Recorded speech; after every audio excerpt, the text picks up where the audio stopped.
Health at the Rollins.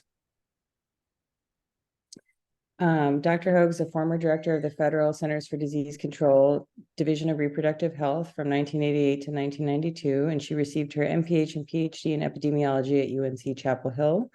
At the CDC, Dr. Hogue initiated many of the current CDC reproductive health programs, including the PRAMS, Pregnancy Risk Assessment Monitoring System, the National Pregnancy Mortality Surveillance System, and the National Infant Mortality Surveillance Project that launched the national and state level development and use of linked birth and death records. In addition, she led the first research on maternal morbidities that was the precursor to the current Safe Motherhood Initiative and the initial innovative research on racial disparities in preterm delivery that found that college-educated African-American women had a threefold risk of very preterm delivery when compared to college-educated white women. Dr. Hogue, I'm going to admit another person here, was the appointed professor of epidemiology at the Rollins School of Public Health at Emory University in 1992, retired in 2019. And at Emory, she was also the director of the Women's and Children's Center and HRSA-sponsored Center of Excellence in MCH Education Science and Practice, and a co-principal investigator for the NICHD-sponsored Stillbirth Collaborative Research Network. She was the president of the Society for Epidemiologic Research and president of the American College of Epidemiology. Among her many honors, she received the MCH Coalition's National Effective Practice Award in 2002 and the Greg and Alexander Award for Advancing Knowledge in 2016. We are so honored that she could be here today to give this talk despite being in retirement. And so I just have 2 disclosure slides and then she will be able to go ahead. So the ACCME has accredited this lecture series, and I believe this lecture is eligible for 1 credit, total of 6. And none of the planners or speakers for this educational activity have any relevant financial disclosures to make. So with that, I will stop sharing my screen, and Dr. Hogue, you can go ahead and share yours. Thank you so much for being here.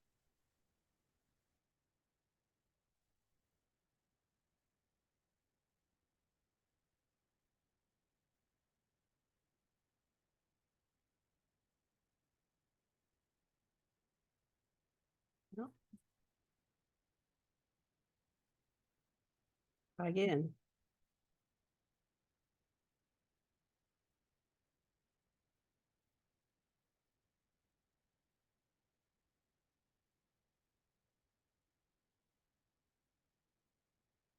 Can you see the screen?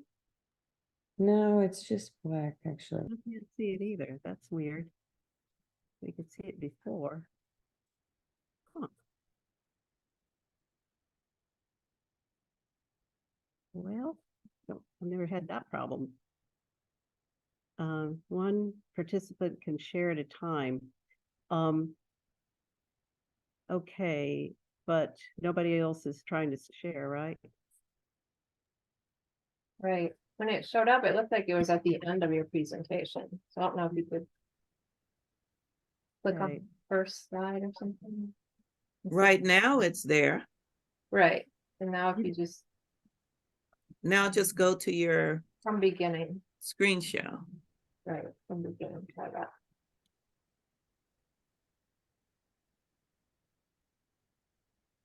Yeah, the problem is I can't exactly, oh, there. There's better. Nope. I think that's because you're resuming it and you had already kind of scrolled through your whole show. Yeah, the problem is that I cannot see the top because there, now we can see it. And if this doesn't work, I can also share it from my computer. Now it says your screen, I said from the beginning, and it says End of show. sharing, but nothing is going. So You want me to do it on my side? yeah, I sent you an updated set about 11:30. So if you would mind, that would be great because I can't seem to make this work. Ah, perfect. Thank you very much. Now you're going to have to change the slides for us, right? Okay. Sorry about that. No problem. So this may be an effect of my being retired, who knows, or just that I'm not that computer savvy.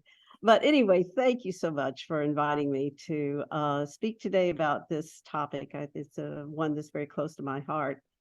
Next slide, please.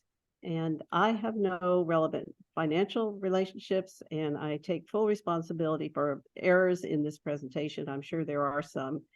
And I would like to make a note regarding terminology, because I think this is kind of something that we in the field sometimes forget. I'm going to be using terms like fetal death and stillbirth, but it's important that we realize that as Dandona and Solberg pointed out just very recently, stillbirth is a loss of life and not a baby born without a life. And they go on to say that we argue that giving birth to a baby bearing no signs of life is grief unlike any other. Grieving for death must be rebalanced to include stillbirths. And their article is more about stillbirth surveillance than it is about the topic that we're going to talk about today. But I thought that that is kind of a good thing to keep in the back of our minds. Next slide, please.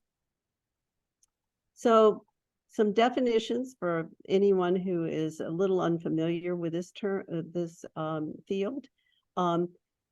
Stillbirth is a death in utero of a fetus that's potentially viable. And stillbirths, their causes and consequences are associated with the gestational age of delivery. Early stillbirth is delivered between 20 and 27 completed weeks of pregnancy. The WHO definition starts at 28 weeks, which is generally thought of as a late stillbirth. Most states require stillbirth registration from 20 weeks and a few from 24. More than half of those stillbirths in the US are in that early range. About a third are in the late range, and then only 16% are term or post-term stillbirths between 37 and greater weeks of gestation. Next slide, please. So today I'm going to spend most of my time on the first objective, which is to those of you who are participating for CME credits to be able to list required steps to ethically and effectively recruit persons in hospital who have just experienced a stillbirth. That's the most clinical of the type of research around stillbirth that can be done at this time. And then I'm going to spend a little bit of time describing strengths and challenges related to different approaches to recruiting post-hospital discharge, which is basically the majority of qualitative and mixed methods research in the literature right now. And then 3, very briefly, describe strengths and challenges related to different approaches for recruiting pregnant persons who have had a stillbirth and are therefore at a greater risk of having a second stillbirth. Next slide, please. So some of you may recognize that this is Lauren Christensen Lindquist. She was one of my mentees and pregnant at the time that she approached me to ask for a dissertation. I suggested that she look at stillbirth.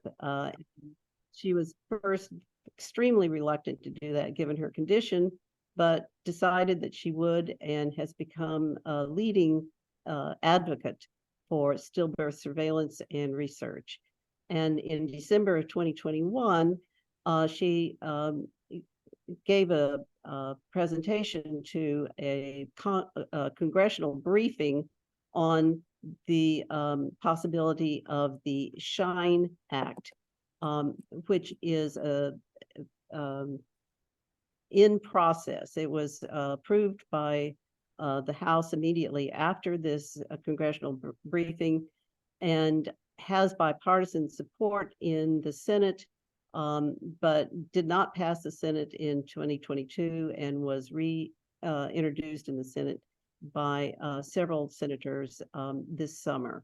So it's hopeful that that SHINE Act will pass. In her briefing, Lauren pointed out that a stillbirth is far more than a difficult life event that occurs at a single moment in time, because they are devastating events that have impacts wide-reaching and lifelong, and every one of the numbers of those 26,000 or so a year represent a life lost and a life changed. Furthermore, only 10% of stillbirths are due to known genetic causes, and about a quarter of stillbirth deaths in the United States have been designated as potentially preventable. There are 3 countries, United Kingdom, Australia, and New Zealand, that are making stillbirth prevention a national priority. And she is arguing that we should be another country because we rank only 47th in stillbirth rates in among countries that maintain stillbirth data. Next slide, please. Moreover, in this country, stillbirths are more than half of all the deaths of potentially viable and fetuses from the 20 weeks gestation to first year of life. On the left-hand side, you see the deaths per 1,000 live births, and then in the 4 columns to the right, you see the proportion of those deaths that are in those different gestational weeks.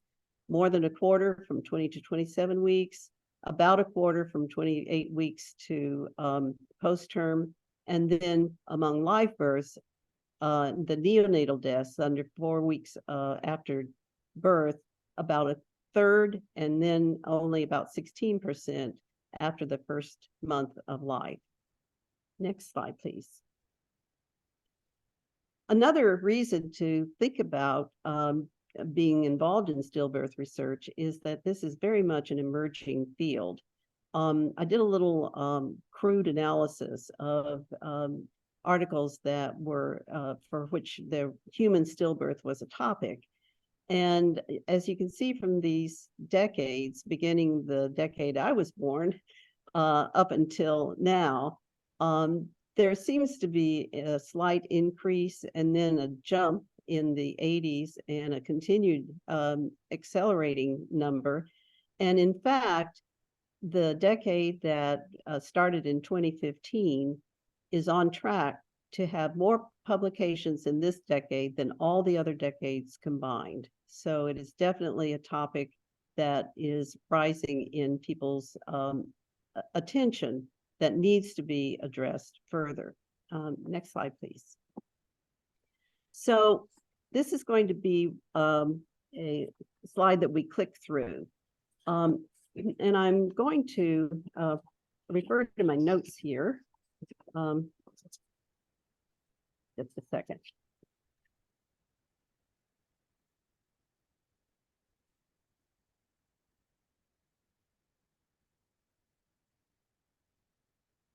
So what I've done is kind of categorize. Being an epidemiologist, I'm always categorizing, and I'm going to categorize the types of research questions, and I'll explain to you a little bit why I've done that. So the first one, please. How do we gain information on potential preconception risk factors such as maternal pre-existing health conditions, social and economic challenges, prior traumatic events? While we could use existing medical and administrative records for some information, it's highly likely that we will need to ask persons about their experiences prior to conception. Next slide. Yeah, that's the preconception. Next one, please. With respect to congenital causes, we gain information only through the potential study participants' willingness to provide samples, tissues, fetal autopsy, and maternal and possibly paternal tissues as well. Next slide. Prenatal factors.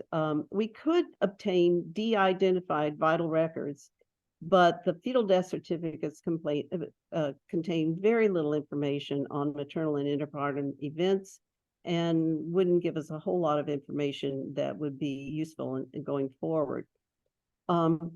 Linking vital data to clinical and hospital records might be feasible without approaching potential study participants.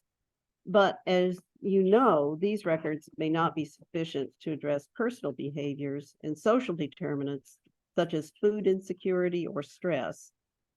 And so once again, approaching a participant might be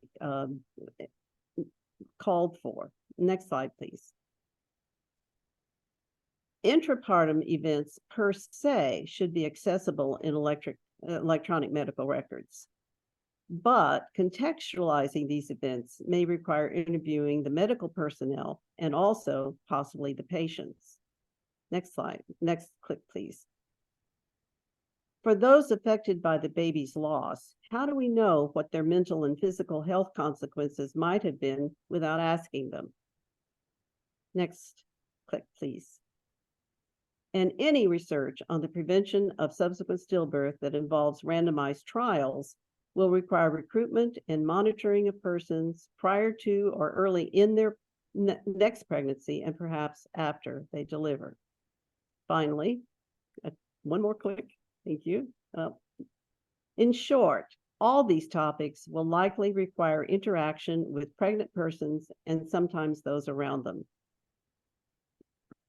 And the 5 ones that I bolded, I'm going to talk about a little bit in detail now.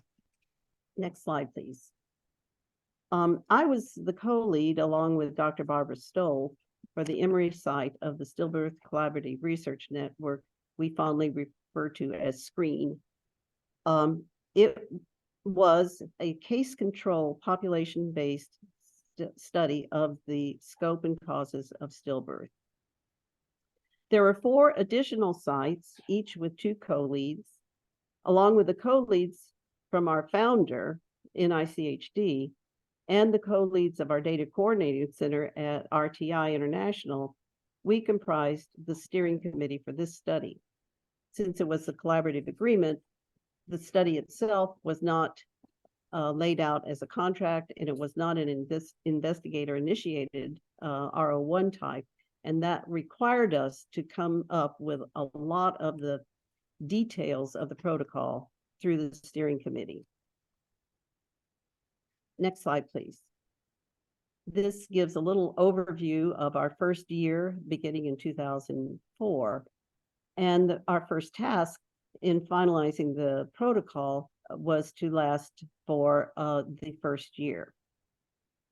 Now, on the steering committee, there were 9 maternal fetal medicine specialists, 2 statisticians, 1 neonatologist, 1 PhD microbiologist, and 1 PhD epidemiologist.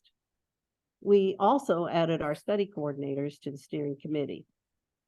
Now, except for the microbiologist who had field experience in South Africa doing this kind of study, the rest of us had limited experience in conducting the type of study we were planning. And you may believe there were heated debates about some of its basic elements.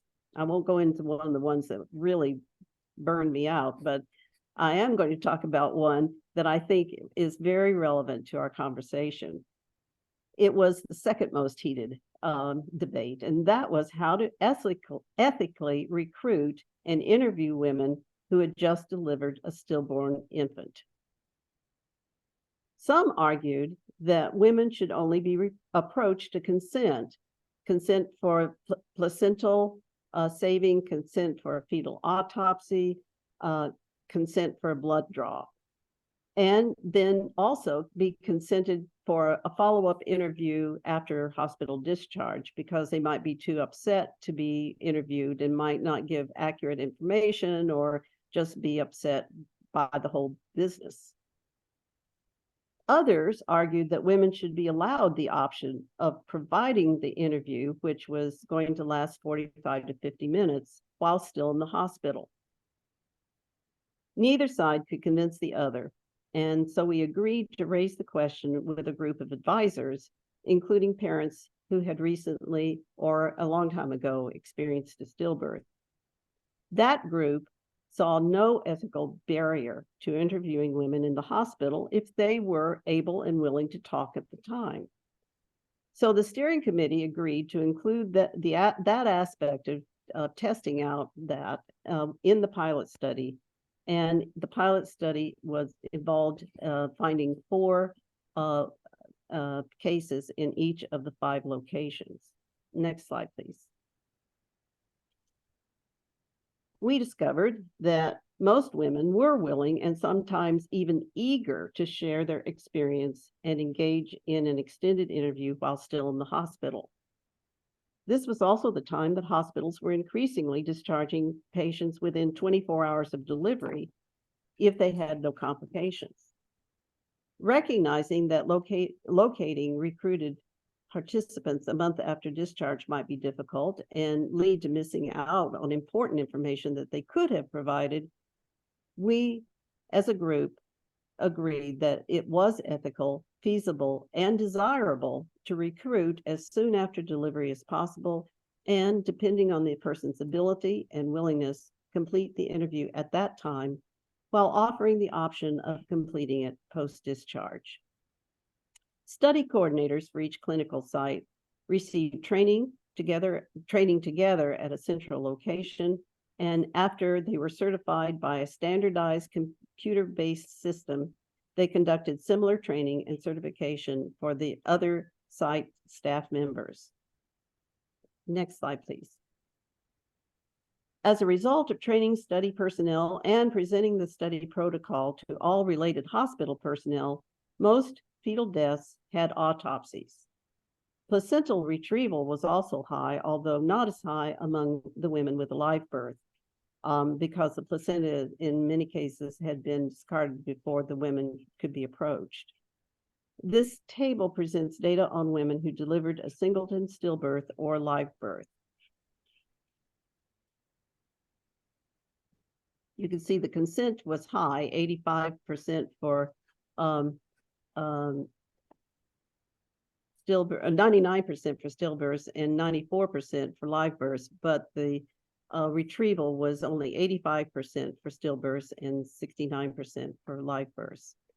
Nevertheless, this was the lowest of the types of tissues that lowest percentage of the types of tissues that we were able to obtain. Next slide, please. So I want to stop here for a minute and circle back to the issue of ethics. Thorough analysis and faithful reporting are also key elements of an ethical study. But before that, you have to have a well-designed study. And we realized that, and that the fact that if it wasn't, it wouldn't honor the people who had agreed to be participants. And I found recent support for this from an article by Butler, Copnell, and Hall, who note in their paper on researching people who are bereaved, this is what they say about that. When planning a study which may involve the inclusion of vulnerable participants or the collection of sensitive data, researchers are obliged to identify all areas in their research that may present a risk to participants and themselves, and ensure that appropriate plans are in place to manage those risks. So all thorough analysis and faithful reporting are key elements of an ethical study, in my opinion.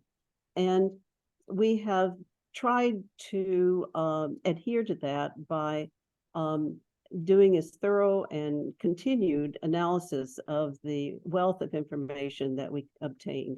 And I did a quick and dirty look in PubMed, and I think we have, as a group and sometimes subsets of the group, published about 44 scientific papers to date. And I provided a handout of that for your information, which I think you'll post on the chat if people want to. It's a PDF. Now, I'd like to present examples of how we use the data, and they relate to that list of highlighted research topics that I showed you in a previous slide.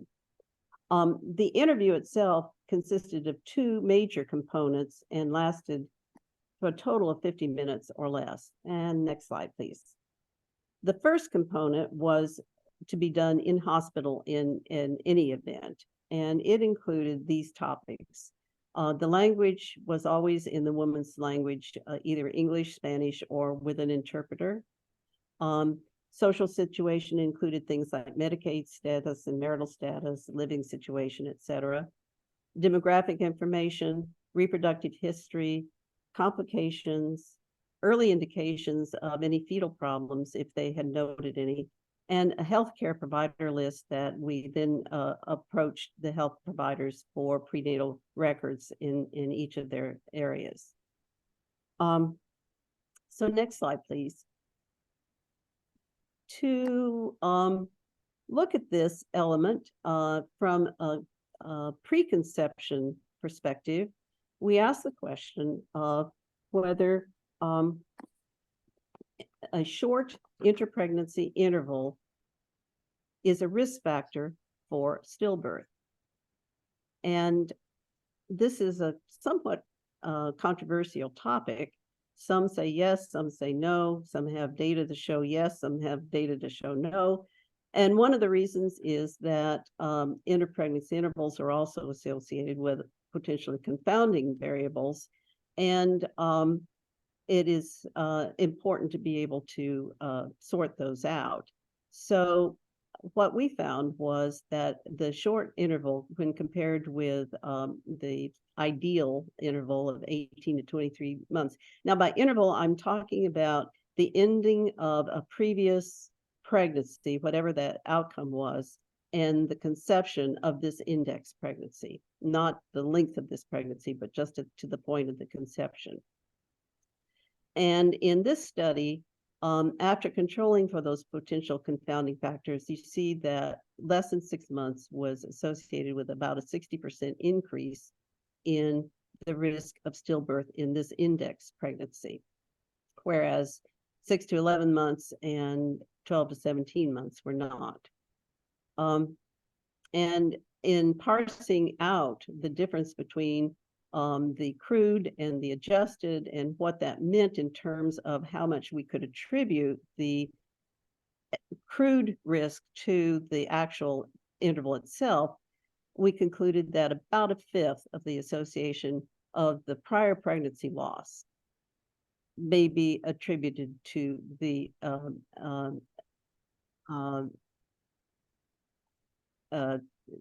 short interpregnancy interval. That is, if a person has had a prior loss, then advice to withhold conception for at least 6 months makes sense if you're trying to maximize the health of the next pregnancy. And this goes against a lot of current clinical recommendations. And I think that's one reason I'm highlighting this outcome, but also to point out that we got this through that first component of the interview, asking the woman for the information on her reproductive history, and then using these other variables that were available primarily from that first component. Next slide, please. The second component could be, the interview could be conducted after hospital discharge if the woman needed that time, but most of them were conducted in hospital. And in those questions were around material and social support that they could access, as well as a more detailed medical history and relatives' medical history, including information about genetics.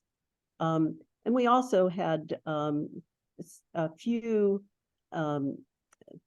scales that we used to look at aspects of the person's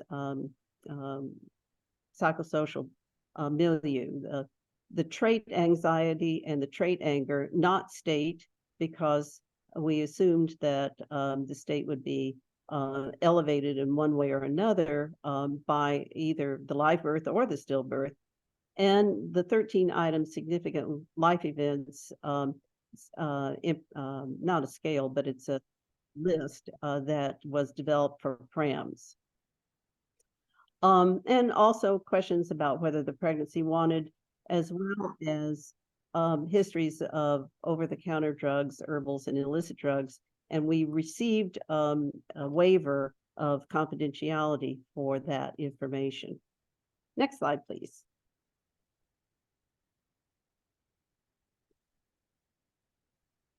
So once again, I have a reason for highlighting this finding out of so many that have been published.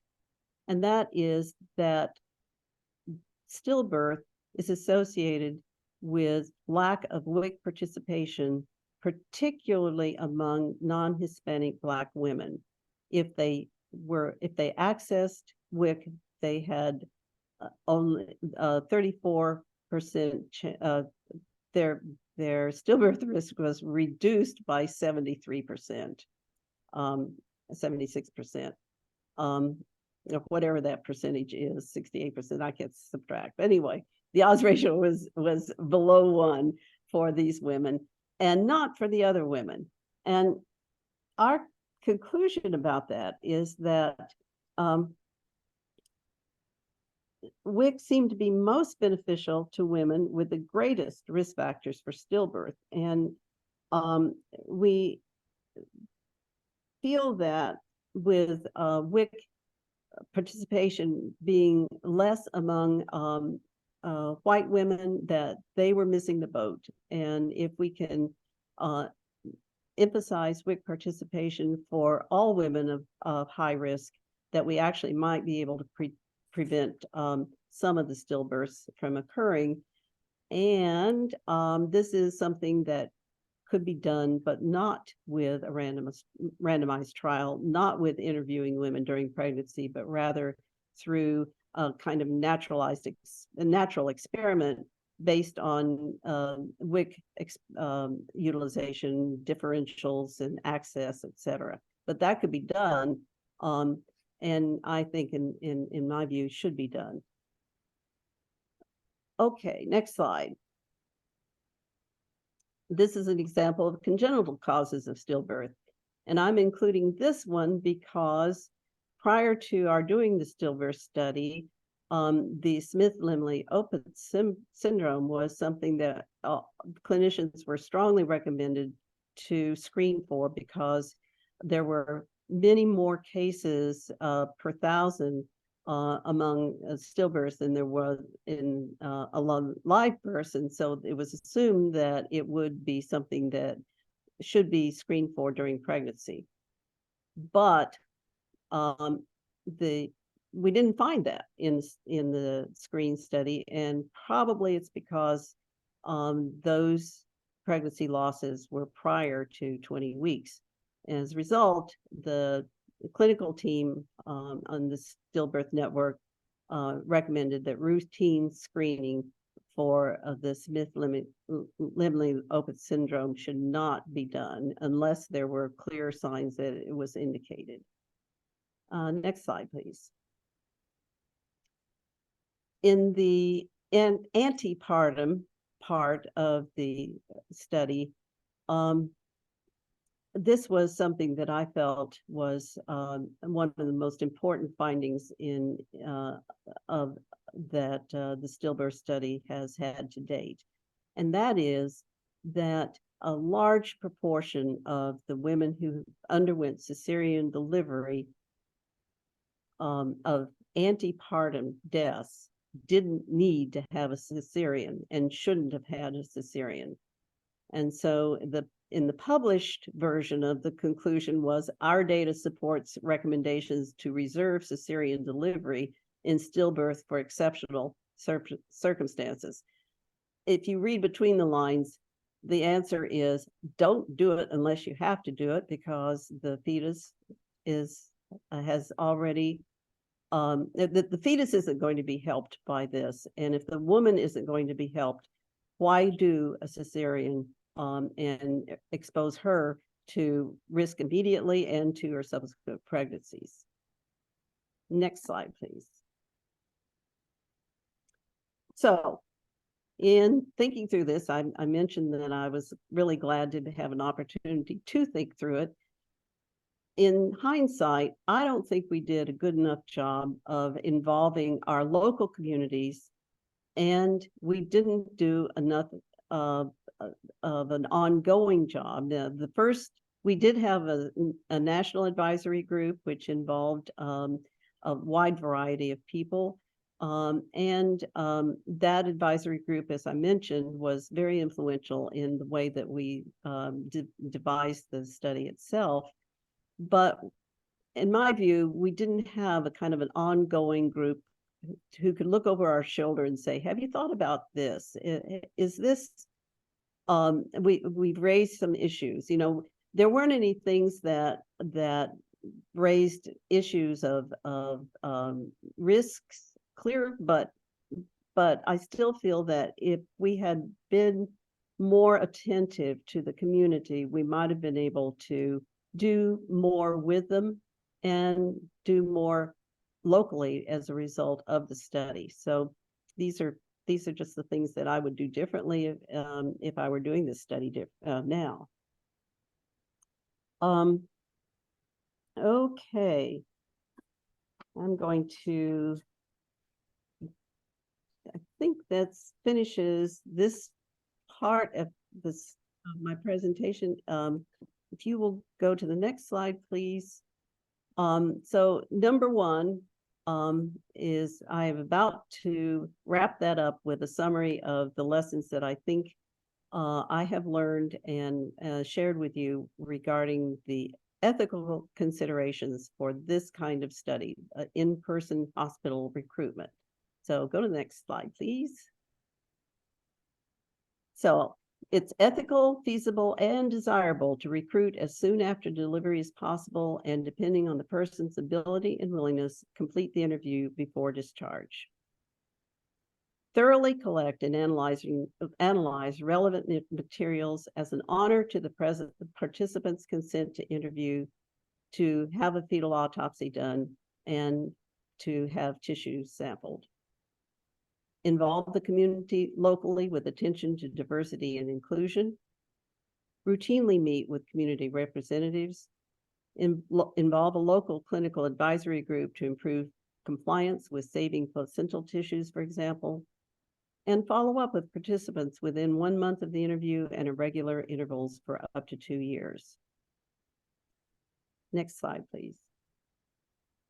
Now then, I'm going to move to the second objective, which is the strengths and challenges related to different approaches to recruiting the post-hospital discharge women. Okay.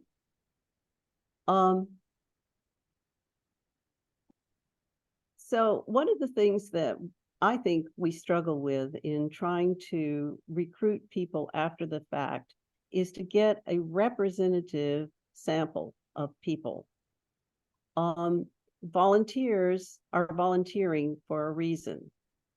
If they want to help explain what happened to them, they may be more likely to volunteer. If they want to just forget all about it, they're not going to volunteer. And how can we assume that the people that we recruit are comparable to those not recruited? And does this make a difference? It probably does if we're trying to come up with an understanding of how to support people, even the people who may be introverts and not particularly want to be supported, but need support in some way.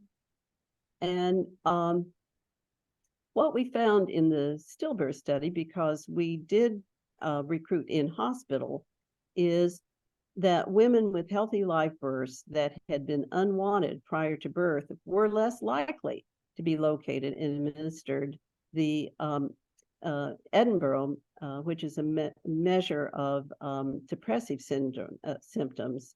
And therefore, there was a bias in that study that we had to wait back to the original sample to assume that our follow-up study might be representative of the original sample. If you will click on this, I think you'll see that, yeah. If in most cases the pregnancy was wanted before the delivery for both people with a stillbirth and people with a healthy live birth. But if this pregnancy hadn't been wanted, and you can see that it's about the same, about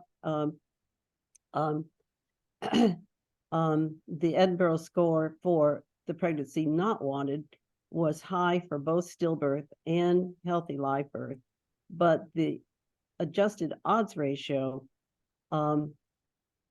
was greater for persons with stillbirth. That is, their risk of depression was higher if the unwanted pregnancy was a stillbirth than a live birth. So this did make a difference, and we weighted it back to the point that we could feel fairly comfortable that we were getting a reasonable response. But if you're recruiting through an advertisement, that may not come through. Okay, next slide, please. And Dr. Stanhope, who is one of your colleagues, has also looked at a few other features of what's happened after the stillbirth. And these data come from a follow-up study, and I need to tell you a couple of things about this follow-up study. The follow-up was not funded in the first appropriation for this study. There was no attempt to fund it. But as the study went on, it became clear that for some of these questions, we needed to be able to locate the women after discharge. And we put that in as part of the protocol. Would you be willing to be contacted? And so most of the women said yes, some said no. And when we finally did get funding, the study was basically over as far as the recruitment of the women. And some of the women were some of the timing since the interview was as short as 6 months, but some of the timing was as long as 36 months from the time that they'd had the stillbirth until we tried to recruit them again or to contact them again. As a result, we didn't have as high a proportion of people participating in the follow-up study as we would have liked. But we also had kind of a range of time since event, which allowed us to look at some of the features like the post-traumatic stress symptoms and the symptoms of depression, etc. Another feature of this follow-up study is that we didn't assume that we knew what would have caused the woman's depression or what would have caused her post-traumatic stress symptoms. Even for women with stillbirth, we didn't know that whether the stillbirth event was the thing that was triggering her response. So prior to giving the questions about the depression scale and the impact of events scale, which is symptoms of post-traumatic stress, we asked the women, think back the rest of all of your life and think about what was the most traumatic thing that happened to you. And if you would, please let us know what you're thinking about.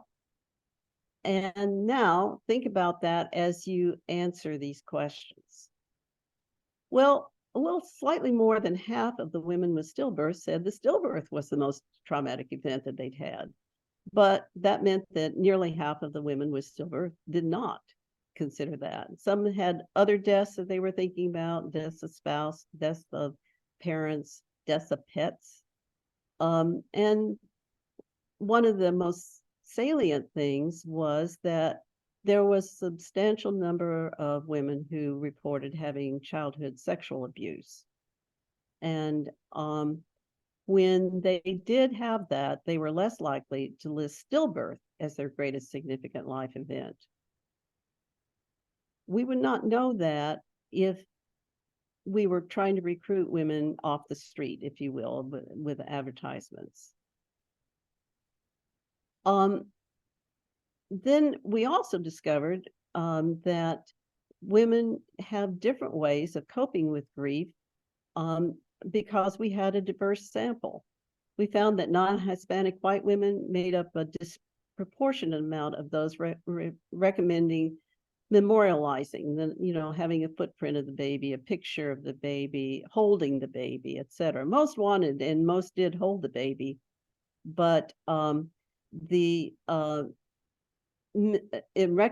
recommending what other women who might experience it in the future, that most non-Hispanic white women did mention memorializing, but there was a difference in the proportion of those women and the proportion of non-Hispanic, Black, and Hispanic women in emphasizing that.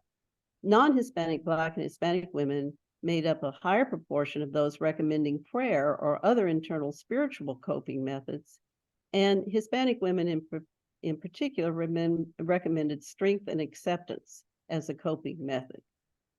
Now, move to the next slide, and I have some things to say about this based on this follow-up study, which I've just been reporting on, and a systematic review of 16 qualitative and mixed method studies in high-income countries that Person and colleagues have just published in PLOS One. I'm also going to have a couple of comments about the PRAMS pilot test. So let's move on to the next slide. Okay, so there are strengths and challenges to any one of these approaches. For the follow-up study, as I've pointed out, it can assess and weight so that it's representative of the population that we wanted to study. And we also have good sample size. There were over 500 women with stillbirth and over 1,000 women with live birth. Of the 16 studies that Person reports on, 10 were of the persons experiencing stillbirth, and the others were of other people like hospital personnel. So of the 10 studies combined, there were fewer than 200 observations. The PRAMS pilot study was done in Georgia. It was done for just a short time, and the question was, if you sent out a PRAMS type questionnaire with a sympathy letter in advance and a follow-up if you didn't hear from people, would people respond to the questionnaire? And the follow-up, the response rate was sufficient to say this is probably a feasible way to get the same kinds of questions about prenatal care, about complications, about time in the hospital, that kind of thing, that are obtained for live births in the PRAMS questionnaire. So you would have a representative sample because the sampling is from fetal death certificates.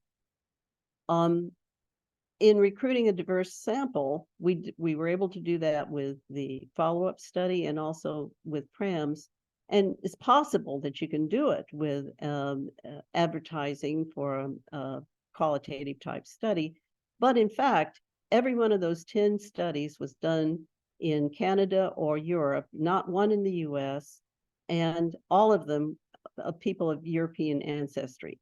We really don't know anything yet about the kinds of things that these post-discharge studies are capable of answering, except through the stillbirth follow-up study for the US. Do we have information on respondents with varying needs for support? I've already touched on that. If they don't participate in a support group and you're advertising through a support group, then no. However, a kind of a follow-up study is expensive and it's very time consuming. So trying to do that on a regular basis is probably not recommended. An advertisement-based study is certainly less expensive, and the PRANS type study is less expensive. Whether enough time has lapsed since the index event to really collect information on the long-term complications and mental status is available for the first two, but not for PRAMS, because that's an approach that is just a few months after the event. And as far as in-depth data are concerned, it depends on the study type. It's possible with studies such as the Stillbirth study, we certainly did have some in-depth, but not nearly the kind of in-depth that you can have when you do focus groups and lengthy interviews. So each of these has strengths and weaknesses, but without kind of understanding that, it's hard in some cases to interpret the results of the studies that one is reading. And all of these are ethical, but the ethics differ, I think, in terms of the interpretation of the results that one gets, if that makes any sense. Okay, next slide, please.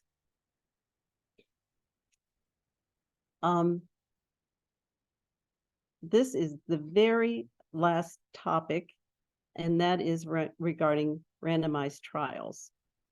In 2019, Wojcik surveyed a self-selected sample of 79 experts in the field and asked them what their research priorities were and what kind of research methodologies they could use to inform care for persons who had had a stillbirth to avoid a subsequent pregnancy following stillbirth, avoid a stillbirth in a subsequent pregnancy.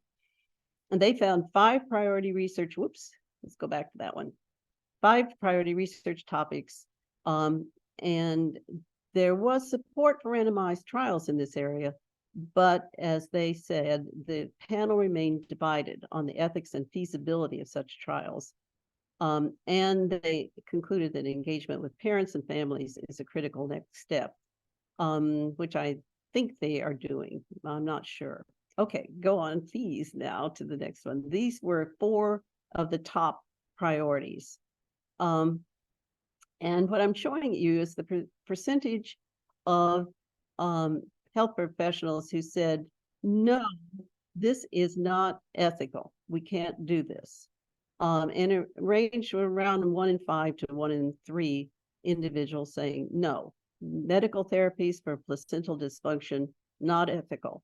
Additional antepartum fetal surveillance, not ethical. Early planned birth from 37 weeks, not ethical. And different forms of psychosocial support, not ethical. So what to do about this? They are going back to parents, excuse me, and seeing whether their ideas about these really are correct, and maybe they're not. Just like we found out that it was ethical to interview women in hospital if they were willing and able to do that. Maybe they are ethical, but considering the ethics, it looks to me like randomized trials may not be the answer to all of the issues that are important to answer. And so I think we probably are needing other approaches. And of course, there are ways to do natural experiment type analyses with groups. But if you do need to talk with the people, if you need to find out about them, then doing the same kind of research with individuals is necessary. Observational research with controls. I think that ends my formal presentation, and I thank you very, very much for your attention. I found the slide templates online, and I thought, that looks very similar to where I live. So those are not pictures of my place, but they are very close to where I live. That's it.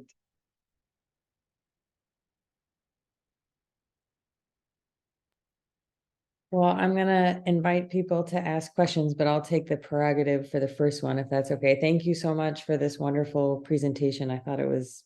I really appreciated how personal you made it and talking through some of the actual practical logistical aspects of completing a study like this. A question I have for you is, as you were going through, I was thinking about clinically how much about the phenomenon of like early, like preterm birth for viable fetus, and the extended stay in the NICU, and then potentially like neonatal demise, and how that kind of spectrum of care is maybe similar to and different from having a stillbirth. How do you think how do those types of outcomes kind of fit in, do you think, in the big picture? Like, do you think that they're related, or should they be studied together, or you feel like it's more of a separate entity? Yeah, very, very, very, very good question, because we struggled with that. And in fact, we oversampled for live births under 32 weeks, so that there was a 1-to-1 ratio of live birth to stillbirth under 32 weeks. And of course, as a result, we had a number of women who had neonatal death. And their experience was very similar to the experience of women with stillbirth. I think too that if you go back in terms of trying to prevent either those very preterm births or the stillbirths in the preterm gestational range, dealing with infection and dealing with some of the other known causes of preterm birth are the way to deal with also preterm stillbirth. And so they are highly related at those early gestations. Later on gestations, not so much, but for those early, you're absolutely right. I had a question for you, Dr. Hogue. I know that, so CDC has piloted prams twice, right? One in Georgia, and then again, I think more recently in Utah. Do you think that, I guess kind of drawing on your experience being a division director at CDC, do you think there's like political will to continue that, or why do they just keep piloting it instead of actually implementing it? Ouch. And the Utah one, as far as I know, hasn't been published. Oh, it has. I just looked it up actually. Oh, really? I missed that. Okay. Well, anyway, at the risk of sounding I don't know, I can't even think of the word, but you'll get it when I tell you this. The NICHD is looking at the Center for Birth Defects to do these case control studies, extending them to stillbirth. And the Division of Reproductive Health, which is at a different center, does the prams. And I am speculating that they may be a little starved for resources. It wouldn't hurt for you to do a further investigation. Okay. Well, I worked in birth defects and in DRH, so maybe I could do a little more TV. Talk about a personal story. When I was being recruited to CDC, I had friends in both birth defects and what was then the Family Planning Evaluation Division. This goes back to the early 1980s. And when they found out that the way that I could be recruited away from Little Rock was to recruit me into the EIS, despite the fact that I was already well into my career, they said, I got a call from Godfrey Oakley, who was then the head, and he said, well, Carol, now that you're going to be in the EIS, you can come in any place. So why don't you consider birth defects? I said, well, you know, Godfrey, I've got friends in both places, but I think my heart really is in reproductive health and family planning. And I said, well, but I'd love to work with both of you. And he said, you can't do that. And later on, when when I was division head and he was the head of birth defects, we competed about who had the priority for infant mortality research. So this goes back a long, long way. Carol, I have a question now that we have no more time. I want to ask a political question. You mean that wasn't a political question? Oh, yeah, different political question. In a post-Dobbs world, would you be able to do the same type of research, especially with the atmosphere of criminalization of pregnancy loss in a viable pregnancy period? And I'm particularly struck about some of the questions around desirability of the pregnancy, etc., and then having a loss. Yeah. And there have been instances of women being criminalized for. Yeah, no, we even had instances as long ago as the early of 21st century that we had one woman, for example, took an overdose of narcotics to try to induce labor, and she was and she had a stillbirth. And what we did to protect the women and ourselves was to obtain a waiver of confidentiality. Now, whether you could get that now, I think you probably still could, but it would be possibly debatable, and certainly the stakes are higher now than they were before. Although even then, in Tennessee, for example, for a while, women were being imprisoned for negligence if they drank too much or something like that and lost the baby. So it's been an issue. It's probably more of an issue now than it was, but it is an issue. Well, thank you so much for such an interesting line of research and your experience with it. Well, it's my pleasure.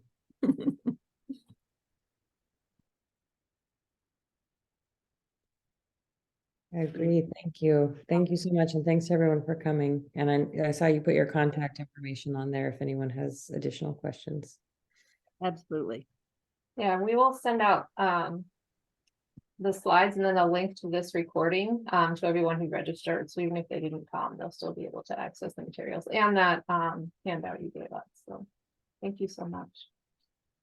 Thank you. Bye now.